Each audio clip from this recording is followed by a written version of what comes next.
Sir, നമ്മുടെ പ്രധാനമന്ത്രി ശ്രീ നരേന്ദ്രമോദി ഇതാ വീണ്ടും കേരളത്തിലേക്ക് വരികയാണ്. അദ്ദേഹം ഈ വരുന്ന മാസം മാർച്ച് 6-നോ 7-നോ എറണാകുളത്തെത്തും എന്നാണ് അറിയുന്നത്. ധീവരസഭയുടെ സുവർണ ജൂബിലി ആഘോഷങ്ങളിൽ പങ്കെടുക്കാനാണ് പ്രധാനമന്ത്രി വരുന്നത്. ഈ പ്രധാനമന്ത്രിയുടെ വരവ് വാസ്തവത്തിൽ ധീവരസഭയുടെ സുവർണ ജൂബിലി ആഘോഷങ്ങളിൽ പങ്കെടുക്കുക മാത്രമാണോ, അതോ അതിൻ്റെ പിന്നിൽ എന്തെങ്കിലും രാഷ്ട്രീയ ലക്ഷ്യങ്ങളുണ്ടോ? കാരണം തിരഞ്ഞെടുപ്പ് വന്ന് പടിവാതിൽക്കൽ നിൽക്കുകയാണ്. കേരളം പിടിക്കണം എന്ന ആ ഒരു ലക്ഷ്യത്തോടു കൂടിയാണ് BJP മുന്നോട്ട് പോകുന്നത്. അതിനെ ഈ പ്രധാനമന്ത്രിയുടെ വരവുമായിട്ട് നമുക്ക് ബന്ധിപ്പിക്കാൻ കഴിയുമോ? എന്താണ് അങ്ങയുടെ അഭിപ്രായം? കേരളത്തിൻ്റെ രാഷ്ട്രീയ വിഹായസിൽ ഇത് മോദി വട്ടമിട്ട് പറക്കുകയാണ്. അതിനകത്ത് രാഷ്ട്രീയ മാനങ്ങളുണ്ടോ എന്ന് ചോദിച്ചാൽ ഒരു കാര്യം എനിക്ക് ഉറപ്പുണ്ട്. ഈ മനുഷ്യൻ 2014 പ്രധാനമന്ത്രി പദം ഏറ്റെടുത്ത ശേഷം അദ്ദേഹത്തിൻ്റെ ഓരോ യാത്രയും, അത് രാജ്യത്തിനകത്തേക്കാകട്ടെ രാജ്യത്തിൻ്റെ പുറത്തേക്കാകട്ടെ, ഇതെല്ലാം തന്നെ 1-2 കാര്യങ്ങൾ മനുഷ്യ മനസ്സുകളിൽ കുത്തിവെക്കുന്നതിന് ഓരോ വേദിയും അദ്ദേഹം ചെലവിട്ടു എന്നുള്ളതാണ്. ഒന്ന് ദേശീയത. പതിവിൽ കവിഞ്ഞ് ആൾക്കാർക്ക് ദേശസ്നേഹം അല്ലെങ്കിൽ ദേശം എന്നുള്ള ഒരു വികാരമായി കാണണമെന്ന ഒരു ബോധം ആൾക്കാരുടെ മനസ്സിലേക്ക് നിരന്തരമായി കുത്തിവെക്കുന്നതിൽ ഈ മനുഷ്യൻ വിജയിച്ചു എന്നുള്ളതാണ്. ഇപ്പോൾ നമ്മുടെ രാജ്യത്തെ ആൾക്കാർ ഒരുമിച്ച് നിൽക്കേണ്ടത്, ഭാരതീയ പൗരൻ എന്ന് പറഞ്ഞാൽ ലോകത്തെവിടെയും ഒരു സെപ്പറേറ്റ് ഐഡന്റിറ്റി ഉണ്ടാക്കിയെടുക്കുന്നതിൽ ഈ മനുഷ്യൻ വല്ലാത്ത പങ്ക് വഹിച്ചു. അതായത് ഭാരതീയൻ എന്ന വികാരം ഓടിക്കുന്നത്.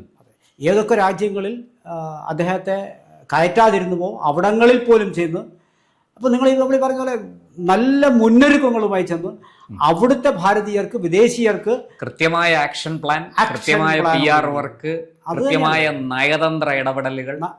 ഓരോ വേദിയും ബീഹാർ ഇലക്ഷൻ കഴിഞ്ഞ സമയത്ത് അദ്ദേഹം പറഞ്ഞു, ഇനി ഗംഗ ഒഴുകുന്നത് ബംഗാൾ വഴിയായിരിക്കും. അതിനു മുമ്പ് 5 വർഷം മുമ്പ് നിങ്ങൾ നോക്കുക, പ്രചരണത്തിനിറങ്ങുമ്പോൾ ഹെലികോപ്റ്റർ ഇറങ്ങാൻ പോലും അനുവദിക്കാതിരുന്നൊരു മമതയാണ് അവിടെ ഉണ്ടായിരുന്നത്. അതെ. അപ്പോഴും ഒരുപക്ഷെ പല കാര്യങ്ങൾ വെച്ച് നോക്കുമ്പോൾ വലിയ കടുത്ത തീരുമാനങ്ങളിലേക്ക് കേന്ദ്രം പോകുമെന്ന് ചിന്തിച്ചപ്പോൾ പോലും അത് ചെയ്യാതെ വളരെ സൂക്ഷിച്ച് അവസരം കാത്തിരുന്ന് ഇപ്പോൾ ആ ബംഗാളിലെ ആൾക്കാർക്ക് ഒരു തുറന്ന കത്ത് എന്ന രൂപേണ അദ്ദേഹം ചില കാര്യങ്ങൾ അവരോട് പറഞ്ഞിട്ടുണ്ട്. കഴിഞ്ഞ ദിവസങ്ങളിലാണ് വളരെ വികാരനിർഭരമായ ഒരു കത്താണ്, വാക്കുകളാണ് അകത്തുള്ളത്. അപ്പോൾ ഈ ധീവരസഭയുടെ ഭാവി തലമുറയ്ക്ക് വേണ്ടി വോട്ട് ചെയ്യണം ഒന്ന് ആലോചിക്കണം. ഈ ജെൻസി, ഇത്രയും ജെൻസിയെ ആകർഷിക്കുന്ന ഒരു വയസ്സനില്ല ഇന്ത്യയിൽ.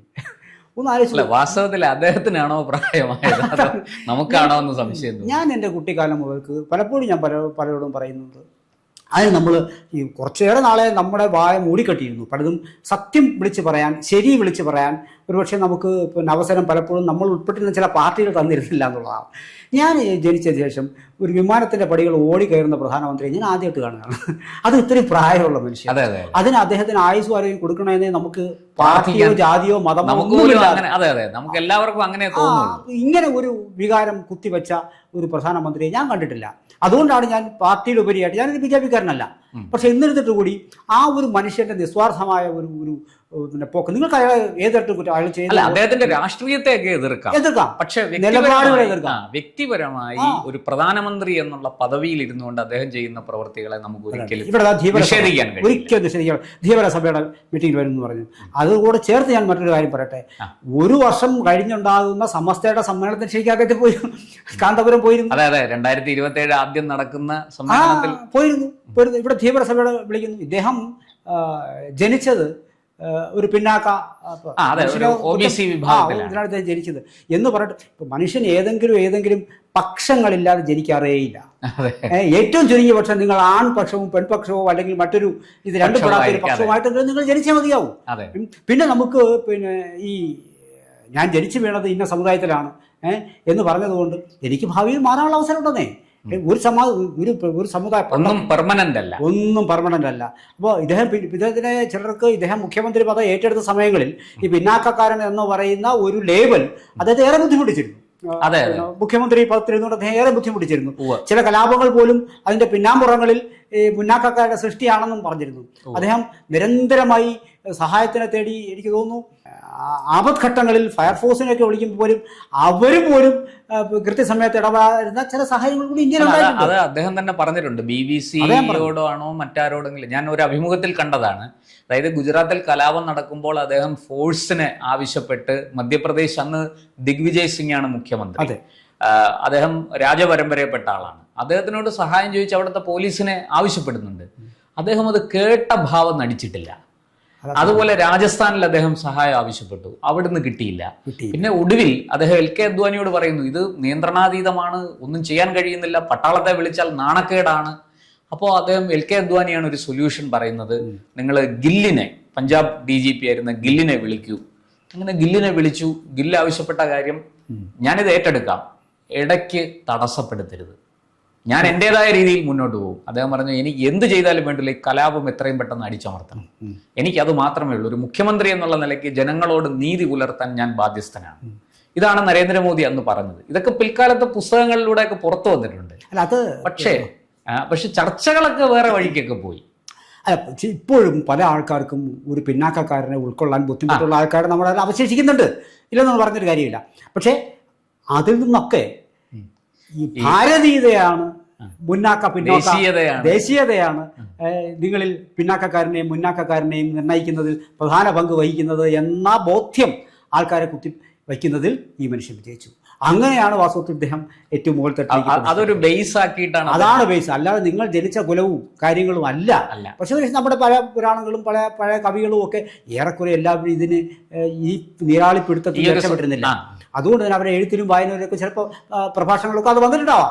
പക്ഷെ കാലം മാറി. നമ്മുടെ എഴുത്തച്ഛൻ, മലയാള ഭാഷയുടെ പിതാവായ എഴുത്തച്ഛൻ പോലും ഈ വെല്ലുവിളി നേരിട്ട ആളാണ്. ഉറപ്പായും. അപ്പൊ നമുക്ക് ചിലപ്പോൾ സ്ത്രീകളോടുള്ള കാഴ്ചപ്പാടിലൊക്കെ തന്നെ ഒരുപാട് ഇന്ന് നമുക്ക് അംഗീകരിക്കാൻ കഴിയാത്ത കാര്യങ്ങൾ പണ്ട് പലതും എഴുതിയിട്ടുണ്ട്, മഹത്തായ ഗ്രന്ഥങ്ങൾ ഇപ്പോൾ എഴുതിയിട്ടുണ്ട്. അപ്പൊ അതൊക്കെ ഇത് കാലം മാറിപ്പോയി. ഈ കാലഘട്ടത്തിന് അനുസരിച്ചിട്ടുള്ള മാറ്റത്തെ നമ്മൾ വേണ്ട രീതിയിൽ ഉൾക്കൊണ്ടേ പറ്റൂ. അത് ഉൾക്കൊള്ളുന്ന ഒരു പ്രധാനമന്ത്രിയാണ് നമുക്കുള്ളത്. സാർ, അങ്ങനെയാണെങ്കിൽ അപ്പോൾ ഞാൻ എൻ്റെ ചോദ്യത്തിൻ്റെ ആദ്യത്തെ ഭാഗത്തേക്ക് വരികയാണ്. അദ്ദേഹം ഇവിടെ വരുന്നത് കേവലം ധീവരസഭയുടെ ഒരു സുവർണ ജൂബിലി ആഘോഷത്തിൽ പങ്കെടുക്കാൻ ആയിരിക്കണമെന്നില്ല. അതിന്റെ പിന്നിൽ രാഷ്ട്രീയമായ താല്പര്യങ്ങളും ലക്ഷ്യങ്ങളും ഉണ്ടാകില്ല. ഉറപ്പായും. കാരണം ഞാനിത് ചോദിക്കാൻ കാര്യം, 2024 ലോക്സഭാ തെരഞ്ഞെടുപ്പിന് മുമ്പ് തൃശ്ശൂരിൽ അദ്ദേഹം 4 തവണ വന്നു. ഒരെണ്ണം സുരേഷ് ഗോപിയുടെ മകളുടെ വിവാഹത്തിൽ പങ്കെടുക്കാനാണെങ്കിൽ കൂടി അദ്ദേഹം 4 തവണ അവിടെ വന്നു. തൃപ്പയാർ ക്ഷേത്രത്തിലെ ദർശനം നടത്തി. അതുപോലെ നിരവധി കാര്യങ്ങൾ. അത് തൃശ്ശൂരിൽ ഉണ്ടാക്കിയ ഒരു എഫക്റ്റ് വളരെ വലുതാണ്. അതായത് കൃത്യമായി മോദി തരംഗം കേരളത്തിൽ വർക്കൗട്ടായി. അത് ഏറ്റവും നന്നായി വർക്കൗട്ടായത് തൃശ്ശൂരിലാണ്. അതിൻ്റെ റിസൾട്ട് തൃശ്ശൂരിൽ കാണാനുമുണ്ട്. അതുപോലെ ഇപ്പോൾ നരേന്ദ്രമോദി ഈ തെരഞ്ഞെടുപ്പിന് മുന്നോടിയായിട്ട് കേരളത്തിൽ ഒരു പക്ഷേ ഇത്തരം പരിപാടികളിൽ പങ്കെടുക്കാനാണ് വരുന്നതെങ്കിൽ കൂടി അത് ചെലുത്തുന്ന ഒരു സ്വാധീനം എന്തായിരിക്കും?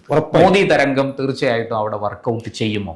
മോദി ഈ നമ്മുടെ കോസ്റ്റൽ ബെൽറ്റ് അറിയാമല്ലോ, കേരളത്തിന്റെ നിർണായക സ്വാധീനം പല മണ്ഡലങ്ങളിലും നിർണായകം ചിലപ്പോൾ വിജയിപ്പിക്കാൻ പല ജാതി മത വിഭാഗങ്ങളിലായിട്ട് കിടക്കുന്ന തീരദേശ ജനത എന്നൊരു പൊതുവികാരം അവരിലുണ്ട്. ഈ തീരദേശം നമ്മൾ നോക്കിക്കഴിഞ്ഞാൽ കേരളത്തിന്റെ ഒരു ഭാഗത്തുള്ള ഇങ്ങനെ ഇവരിങ്ങ് അറ്റം വരെ ഉണ്ട്. അതായത് മത്സ്യബന്ധനം ഉപജീവനമാക്കി മുന്നോട്ട് പോകുന്ന ഒരു ജനതയാണ്. നിങ്ങൾ കേരളത്തിന്റെ ഒരു അറ്റം മുതൽ കാസർഗോഡ് നോക്കിക്കഴിഞ്ഞാൽ ധീവര സമുദായ അംഗങ്ങൾ, സമുദായം, അരയ സമുദായം ഒക്കെ ഉണ്ട്. പല ജാതികളിലും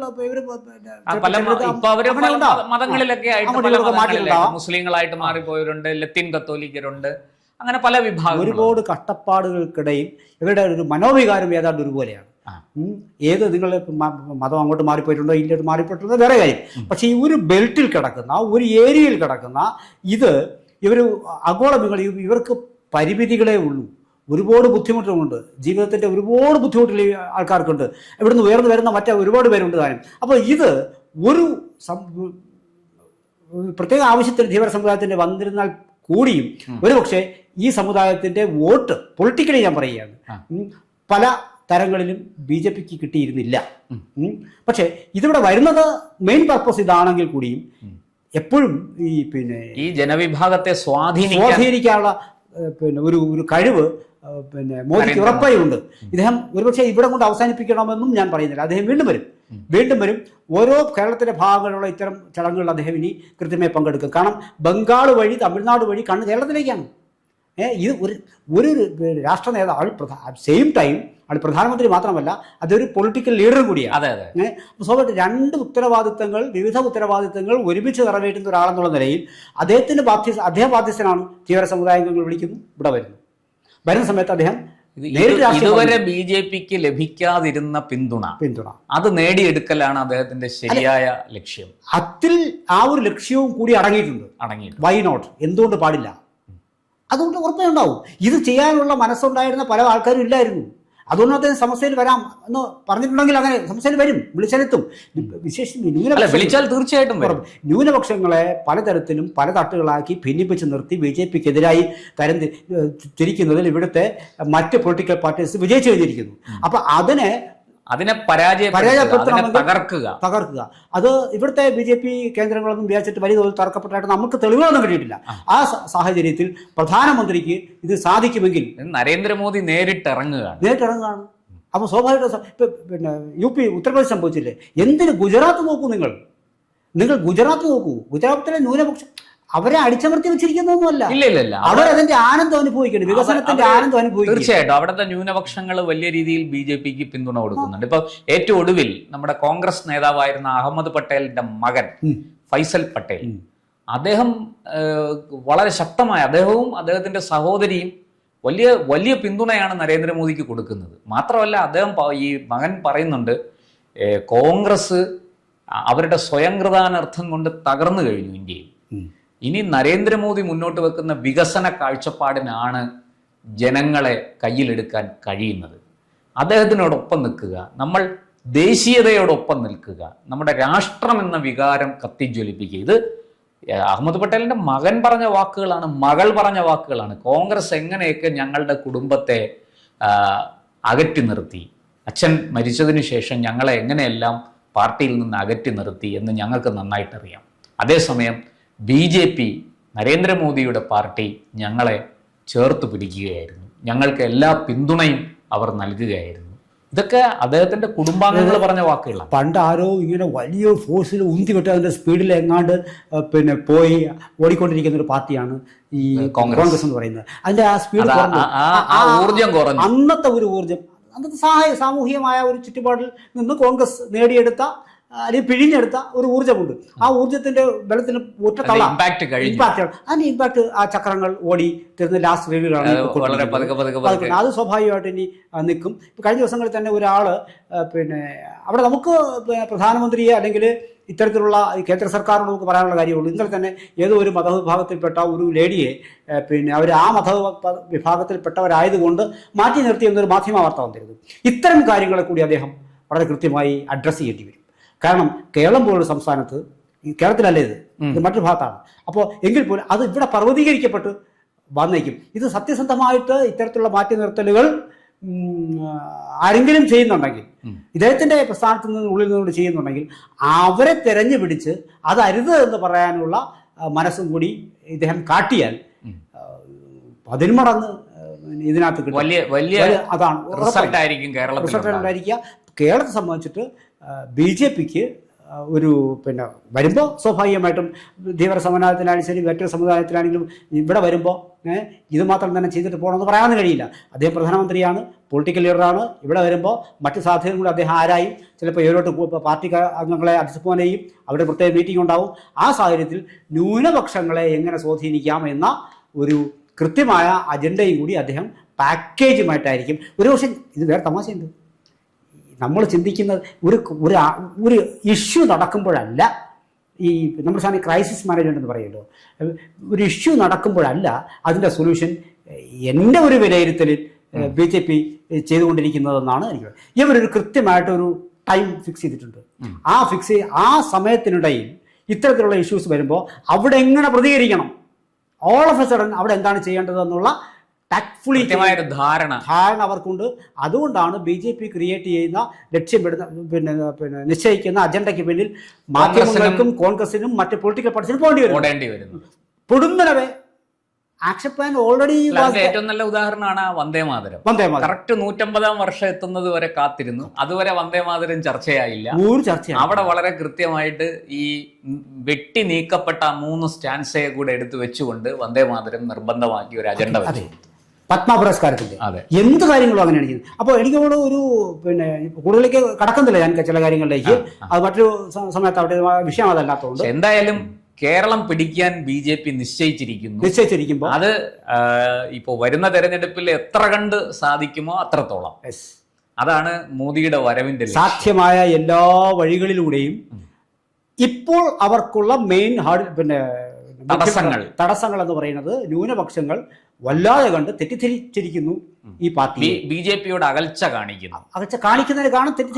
അകൽച്ചയെ കുറച്ചു കൊണ്ടുവന്ന് BJPക്ക് അനുകൂലമായ ഒരു അവസ്ഥയിലേക്ക് അവരെ എത്തിക്കുക. 1 പോയിന്റ് അജണ്ട അതേ ഉള്ളൂ. അത് പിന്നെ മുന്നാക്ക ജാതിയായാലും പിന്നാക്ക ജാതിയായാലും ആർക്കായാലും വികസനം, രാജ്യസുരക്ഷ, ദേശീയത, ഇതാണ് മുഖ്യം. എല്ലാം പിന്നീട് ഈ ഒരു ട്രാക്കിലേക്ക് കൊണ്ടുവരാനുള്ള എല്ലാ ശ്രമങ്ങളുടെ പിന്നെ പ്രവർത്തനം അദ്ദേഹത്തിന് എപ്പോഴും ഉണ്ടാവും. ഇപ്പോഴും വരുന്ന സമയത്ത് കാഴ്ച ആ ഭാഗത്തേക്കും ഉണ്ടാവും. തീർച്ചയായിട്ടും നമുക്ക് മോദിയുടെ വരവ് കാത്തിരിക്കാം. അദ്ദേഹം വന്നു കഴിഞ്ഞ് എന്തൊക്കെയാണ് പറയാൻ പോകുന്നത്, അദ്ദേഹത്തിൻ്റെ രാഷ്ട്രീയ പ്രസംഗം അത് തന്നെ പഠിക്കാൻ ഏറെയുണ്ട്.